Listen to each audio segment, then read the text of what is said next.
This month will mark 6 years of abstinence for me. Let's talk about my journey, how it started, how it's been, and the benefits. Stay tuned.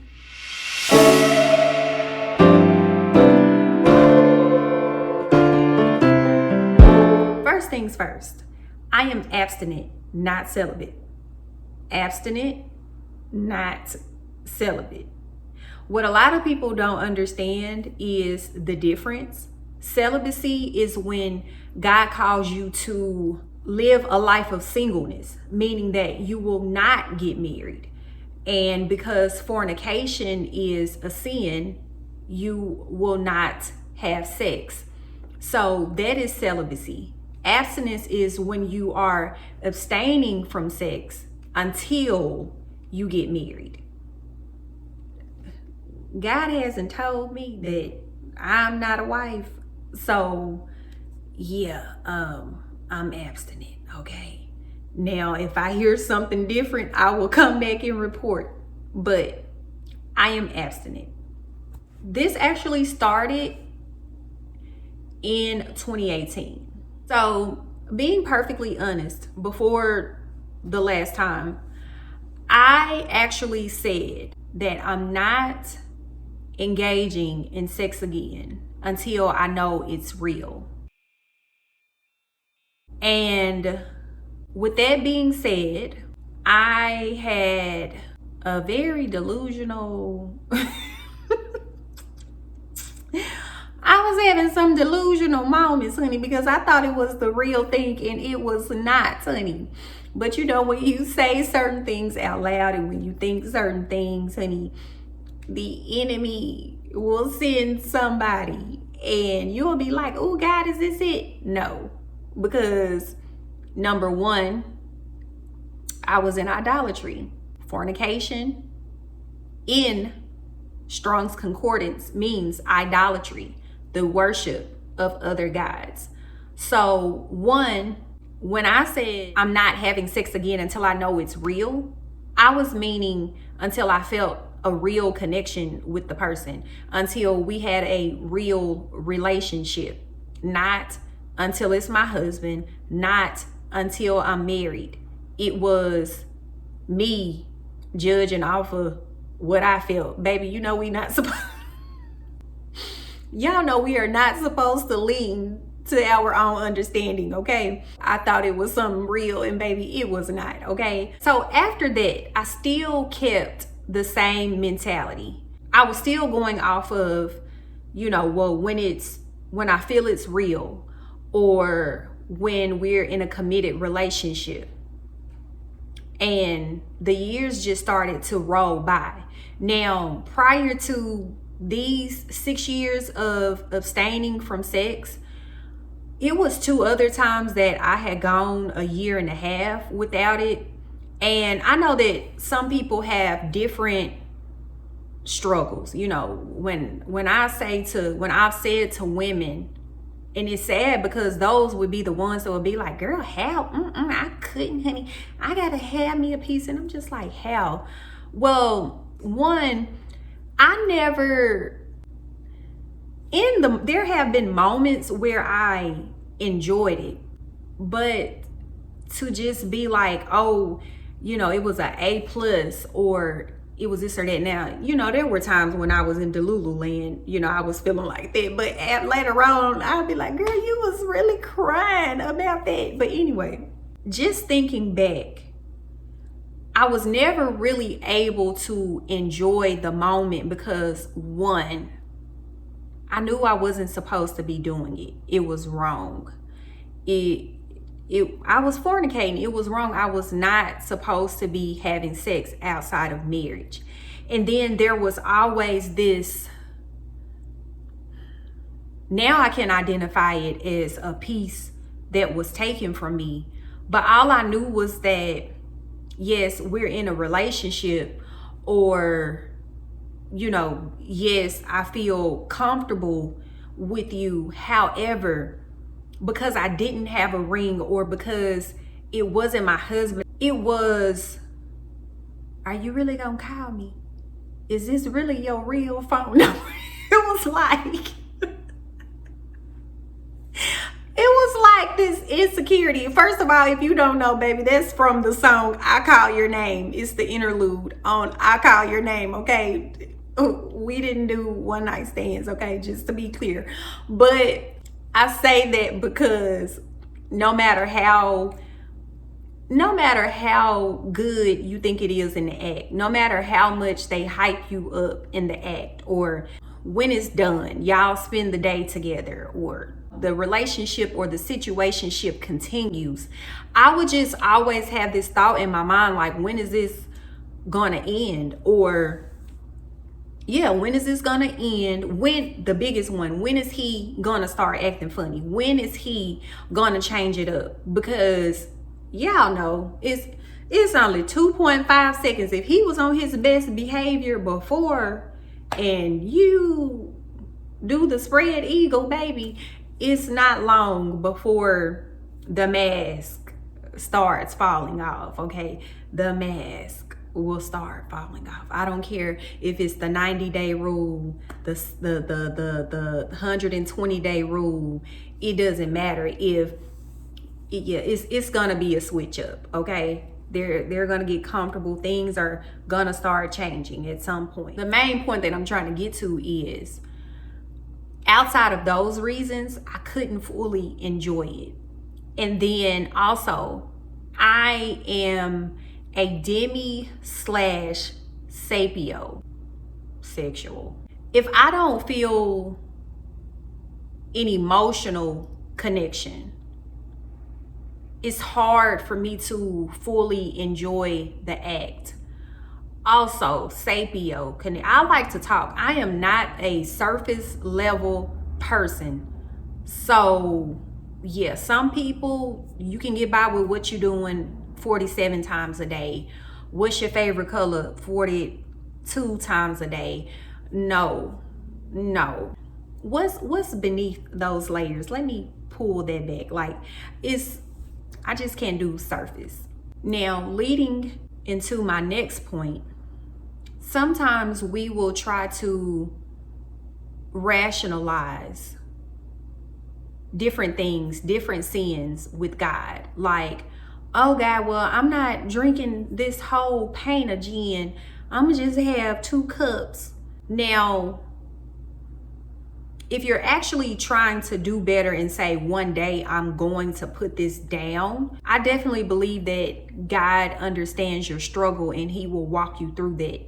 But if you keep it on this level of, look, I'm doing better than I did yesterday. This is the most I can do. This is the most I can surrender. This is the most I can put on the altar. Then yeah, that's not gonna work. And the reason why I say this is because even though I have been abstaining, there were other things that I still had to lay down. There is a popular flower that I had to throw away the beginning of this year. I had to fast and I had to pray and I had to release it. And it wasn't just myself, it was listening to the wrong people, listening to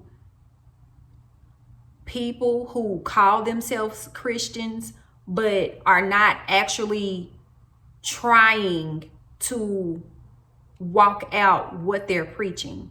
So I was feeling like, well, okay, this isn't that bad because I mean, I didn't call anybody over here. You know, it's not that bad because, you know, it's just me. But no, that's perversion, masturbation, pornography. That is perversion, and they are sins. And I think something else that a lot of people don't understand is those are counterfeits as well, or those are stumbling blocks that you will have when you make it, if you make it to your marriage bed, because your husband not only, you know, has to possibly compete with the people that you were with beforehand. And I won't even just say your husband, your wife, because I know men watch as well. But you also have to compete with the batteries the toys, the different things, and it shouldn't be that way. And the reason why I said that, watching different things or listening to the wrong things before I actually started getting into the word and really reading and understanding different things for myself, I was trying to justify different things that were not right, that are not in alignment with God. Also, Jamal Bryant, he is in Freemasonry. He is a Kappa. He has been on a podcast saying, if you 30 plus years old and you've been having sex, basically it's a new word for you. It's you don't, the Bible doesn't apply to you. It's an altered version that's in the back that he put in there that says, hey, if you over 30 and you've been humping and bumping all these years, you don't have to control yourself. That's the message that he's preaching. But what else do you expect? Because again, he is a part of Freemasonry. He is in idolatry. Fornication is idolatry. Look it up in Strong's Concordance. It says idolatry, the worship of other gods. He is a part of Kappa Alpha Psi. He is trying to please, well, really at this point, I don't think he's trying to please two masters. At this point, he's pleasing their God, lowercase g, and himself. Okay? No, but I just want to be transparent about that, because whoever is struggling with abstinence, I don't want you to feel like it's something that is an automatic straight and narrow path. You may have stronger urges and it may be harder for you, but you also have to know your temptations, because the temptations for me was certain things that I was watching.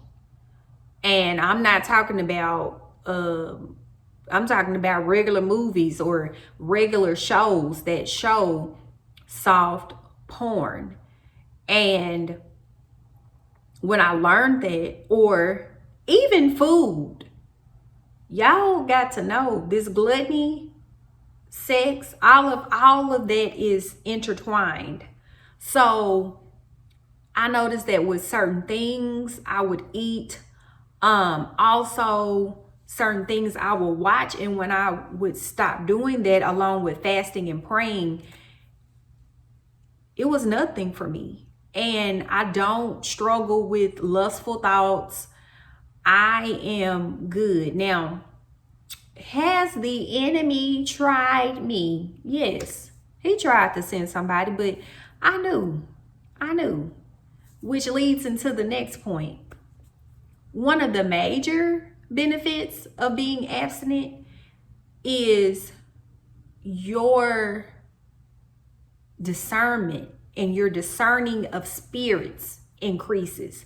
See, I didn't know that this was something that was heightened for me, even when I was still involved in witchcraft and I was still a part of a sorority. I didn't know that my gifts that God had given to me had increased because I was no longer engaging with other people. Yes, it's like you may not know exactly what it is, but your spirit is like an X-ray detector. Like, I see something on you. I don't know exactly what it is, but I'm gonna go back and I'm gonna pray. I'm gonna take it back to God, and he gonna tell me tonight why I can't fool with you. He's gonna tell me tonight why my spirit was so irritated when we were talking. He's gonna show it to me. It may not be today, but within about 3 or 4 days, especially if I fast on this thing, he's gonna show me. He's gonna tell me. So that's a major benefit. The second benefit is hearing from God. And I actually feel like they kind of go hand in hand, but I will say that being able to hear from God or distinguish when it's God has gotten better for me. Knowing that I'm not cuckoo for Cocoa Puffs, and I am actually being led and guided by Jesus has been a major plus. A major plus. And just having a closer relationship with God has been a major benefit, because again, if I am in covenant with God and I decide to fornicate, I am making that person my God, which is why fornication is the worship of other gods. It is idolatry. And also, if I am in covenant with God, but I haven't married this person, if God hasn't legalized our covenant, then I am cheating on God. So I am first faithful to God. I have a better relationship and a better understanding of our relationship. It's different things like in the past when I would have issues with emotionally eating. It's like now when I feel troubled or I feel like I'm uncertain, it's like, let me call him. Like, because in the past, let me call such and such. Let me tell her. Let me call this person. Let me vent to them. No, it's like, let me get him on the main line. Also, even outside of being troubled, it's almost like I could just be sitting on the couch trying to watch something or trying to enjoy something, but I'm like, nah, I need to talk to God. I wanna spend time with him. Or it's almost like it's like an empty feeling, like a calling closer to him, if that makes sense. Like I need to be in his presence. Let me give him some more of my time and then I'll watch this. I hope that makes sense. The last thing that I want to cover, in case this is a question, has abstaining from sex for 6 years been hard for me? The answer is no. The one reason is because, number one, my flesh was never fulfilled, because deep down, I knew I was outside of God's will when I was fornicating. 2, along with that same reason, I never felt safe. I never felt the comfort of giving my body away and not being certain that this person wouldn't take it for granted. To go along with that, because of those reasons, and the times that I did have sex and I immediately felt like, girl, is this gonna, go anywhere? Are we gonna get married, or whatever the case was? I didn't like how that felt. I didn't like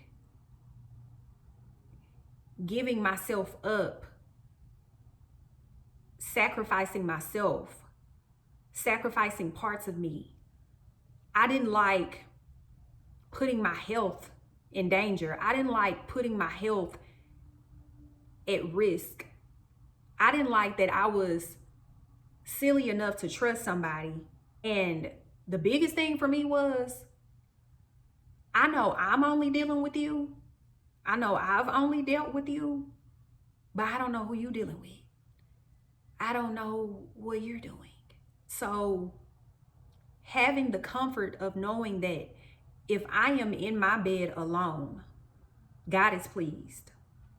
If I am not sacrificing myself, my blessings, my peace, God's covering and protection, then I am A-okay. Are there times when, I want to cuddle? Yes. That's more than anything, that's what I've wanted to do. I've wanted to be held and caressed in a loving way, not in a way that leads to sex or me feeling like you're cuddling with me just because, you think it's going to progress to something else. But to be held and hugged and to feel that I am loved and adored for just being me, yes, that's something that I've missed.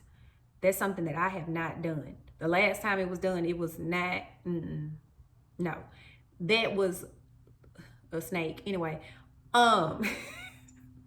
having the comfort of knowing that I am in right standing with God, I'm not jeopardizing or compromising myself or the covenant that I have with him, makes this abstinence journey a blessing. Truly, it makes this abstinence journey easy because I have peace. Has it been a complete walk in the park?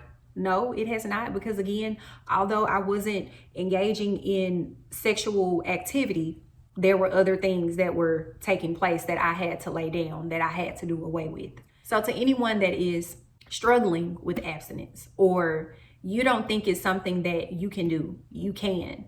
Ask God for help. Pray. Identify what your triggers are, if you will, or identify certain places that you may encounter that makes you feel like, oh, I want to have sex. Identify the people that you are around as well, because again, there have been friends in the past where I would say, hey, you know, I don't have to. They'll be like, girl, how? And if I wasn't grounded in who I am and my decision, they could have easily swayed me to call somebody for temporary pleasure. It's not worth it. The 3 to 5 minutes is not worth it. If that, it's not worth it. It's not worth your peace. It's not. I promise you will get so much more love if you learn to spend time with yourself and spend time with God and build that relationship with God and yourself. You will feel so much more love. So I pray that, again, you will take this to God if you're struggling with anything and ask him to lead and guide you on how to have a pure abstinence journey. Ask him to lead and guide you on how to turn away from people and things that are keeping you in that sin. And he will lead you and he will guide you on the answers. I thank you all so much for watching. If you made it to the end, let me know that you made it to the end. Drop in the comments a green heart and let me know how you feel about abstinence, and also if you've started the abstinence journey or if you want to start an abstinence journey. Again, you can do it. Go ahead and like, comment, and share this video. Once again, I am Brittany Lachey. Until next time.